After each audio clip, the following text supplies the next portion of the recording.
Good morning, survivors, and happy Monday. Today we're going to talk about the stages of grief and how they apply to the narcissistic abuse recovery process. All right, let's get started. So stage one is denial, and that's the time when you first begin to recognize that there's something really not healthy about your relationship. And so, for example, if your ex would cheat or your narcissist cheats on you, then you might deny that and say, no, he really loves me, he'd never cheat on me. Or if your narcissist discards you, you might say to yourself, well, gosh, I think it's going to get better. You know, he always comes back or she always comes back, and so this is just temporary. And maybe that's true because narcissists are well known to come back. But if they come back, what's going to happen is that you're going to end up finding yourself back in the same spot very quickly. So one good way to get through the stage of denial is to write down everything that your narcissist has done to you, and you'll keep remembering over and over. And I've had my clients do this before too. It's a great way to maintain no contact as well. So remember exactly what you did put up with and how bad it sucked. And I know that sounds very simple, but try it. It works. It helps. But even before denial, I think what you're going to experience is total devastation. And that can come in the form of actually being discarded or in the form of having been, violated in some way that is against your core, so to speak, deal breakers. Which for me, the deal breakers are really simple, and they are: don't cheat on me, don't hit my kids, don't hit me. Other than that, we could talk about it, right? So, yeah, think about that. Total devastation. To get through the devastation, you have to really be intentional, and you have to focus on what it takes to to intentionally control your thoughts, manage your thoughts, and stay focused on what actually works in your life and not what doesn't. So when something is making you feel terrible about yourself, you unfocus from that thing and you start to focus on other things. I've said this before, but one of the things I do is I have a little mantra. I don't even know if mantra is the word, affirmation maybe. And whenever I find myself thinking really negative thoughts or things that aren't really healthy for me, I go inside my own head, or sometimes even out loud. I say, I now cancel that thought and replace it with this affirmation of my true divine desire. And just thinking about that sentence makes me slow down enough sometimes to actually change my vibe. But if it doesn't, then I obviously, or even if it does, I obviously focus on adding in what exactly I do want and not what I don't want, because always focus on the things you can control, not the things you can't.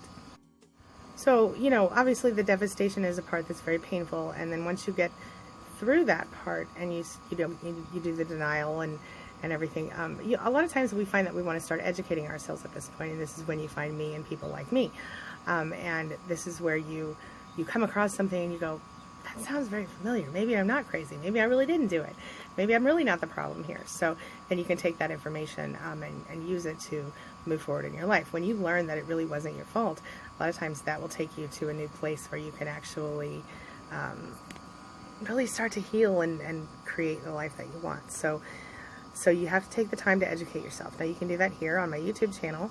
You can do that at queenbeing.com. You can schedule coaching. You can visit queenbeing.com/span and join my free and confidential private support group. There are lots of ways you can do it, and I'm very happy to help you get through that as well. So that's what I'm here for. One of the most important reasons that you need to educate yourself is the self-doubt of it all. Okay, you go through that doubt phase and you begin to question yourself. Maybe I really was the problem. Maybe I really did cause all this. Maybe he was right or she was right, and I really am crazy or wrong or bad or stupid. And it's not true. You have to recognize that what is true is whatever you believe is true. And so if you change your mind and you decide that, what, I'm kind of awesome, life doesn't suck as bad as I think it does, everything's going to be okay, well, guess what? Keep vibrating that way and it will get there. So once you get to that place where you're actually aware that the person that you trusted and loved, the narcissist, the person who you believed was someone who was on your side and on your team, when you get to that place where you realize that they were actually against you the whole time in a certain kind of way, then you'll when you realize what you've been dealing with all this time, a lot of times people get really angry, and then we hit the rage phase. So now you've got through the self-denial and the denial, and you've gotten through the initial devastation, and you've gotten through all that stuff. You started to educate yourself. You start to understand what you've really been dealing with, and guess what? Now you're pissed off. So you got rage. So how do you deal with the rage? Well, sometimes it takes a while for the rage to even get there. Sometimes it takes years. But the one thing that you don't want to do is you don't want to act on the rage in any way that would affect people outside of yourself or even affect yourself. So the best thing you can do to deal with rage, in my opinion, I've experienced this part where I got very angry and very, it paralyzed me. And so when you get to that place, what you have to do is you have to learn to use the anger if you need to move forward, but then let it go, because anger in itself is toxic, and if it's not being used in a productive way, it doesn't have any place in your life. All right, so in order to let go of the anger, one really easy way to do that is something I've done before. I went through this situation with a former, friend/roommate that was terrible. It ended badly. I was very angry about it, and I spent, one day I just wrote the person a letter, and I was initially intending to send the letter. I didn't need to send the letter because once I wrote it, I felt so relieved that I had just gotten the feelings out. I forgave the person even though they didn't deserve it, but I didn't forgive them for me. I forgave them for myself. And thank goodness I did. It really changed my life. So that's something that you can do. Write a letter. And then when you write the letter to the person, use every bad word you want to use, say everything you want to say it like you mean it. And then, if you need to send it, send it. I don't think it's necessary. I think the best thing to do is burn it, bury it, throw it away, whatever, tear it up in little pieces and blow it out into a place where you can pick up, because of course you don't actually want to litter. But you know what I'm saying? Figure out a way to sort of release it, whatever works best for you. Alternating in there with that anger and that rage is going to be depression. Occasionally you're going to kind of go like this, where you're going angry, depressed, angry, depressed. Again, you got to get through that. So what I suggest when you're in that situation, look, first of all, if you need to go to your doctor and ask for a little bit of medicinal help to get through it, don't feel bad about that. Sometimes it's a temporary thing. Personally, when I left my narcissist, I got on Prozac for about 6 months. And I'm telling you, it helps me get over the hump. I'm not saying it's the right thing to do. I'm just saying, if it helps you, don't feel ashamed of it. Just do what you need to do to get through and to make your life better, okay? Then you get to the healing phase, and that's kind of the good part. That's when you start to not only recognize that you are someone who deserves to be happy and that you have good things going for you, but you also start to realize that life can get good again. Okay, so as you go through the healing phase, you might start to recognize that a lot of things you thought were true aren't true.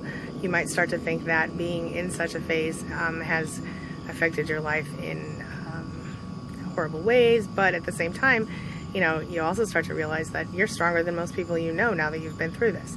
So it's, like I said, it's an ongoing process, but it's one that's totally worth your time and your trouble. All right. And I've got a lot of videos on healing and a lot of stuff at queenbeing.com on healing as well. So definitely check those out.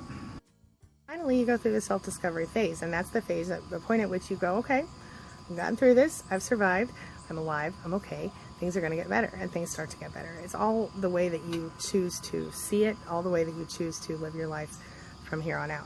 And the thing that you have to remember is, A, you get to pick, it's your life now. B, you need to watch for a narcissist in the future so you don't let this happen again. And C, remember to focus on what you can control and not what you can't control. That's so important. And as I tell you all the time, do that powerful 13 every day, where you do 10 things you're grateful for and 3 things you love about yourself. It can really, really change your vibe, okay? Remember to love yourself, love the people in your life who are worth loving, love the situations and the things that you love, and focus on what you love, what you can control, not what you don't like and not what you can't control, because the way the law of attraction works, my friend, you bring about what you think about, so to speak. So think about things you want, not things you don't. All right? All right, I'm going to close up for this morning, and I'll be back today with another video. I'll see you soon. Hugs, love, and recovery. Thanks for letting me be part of your life today and a part of your recovery.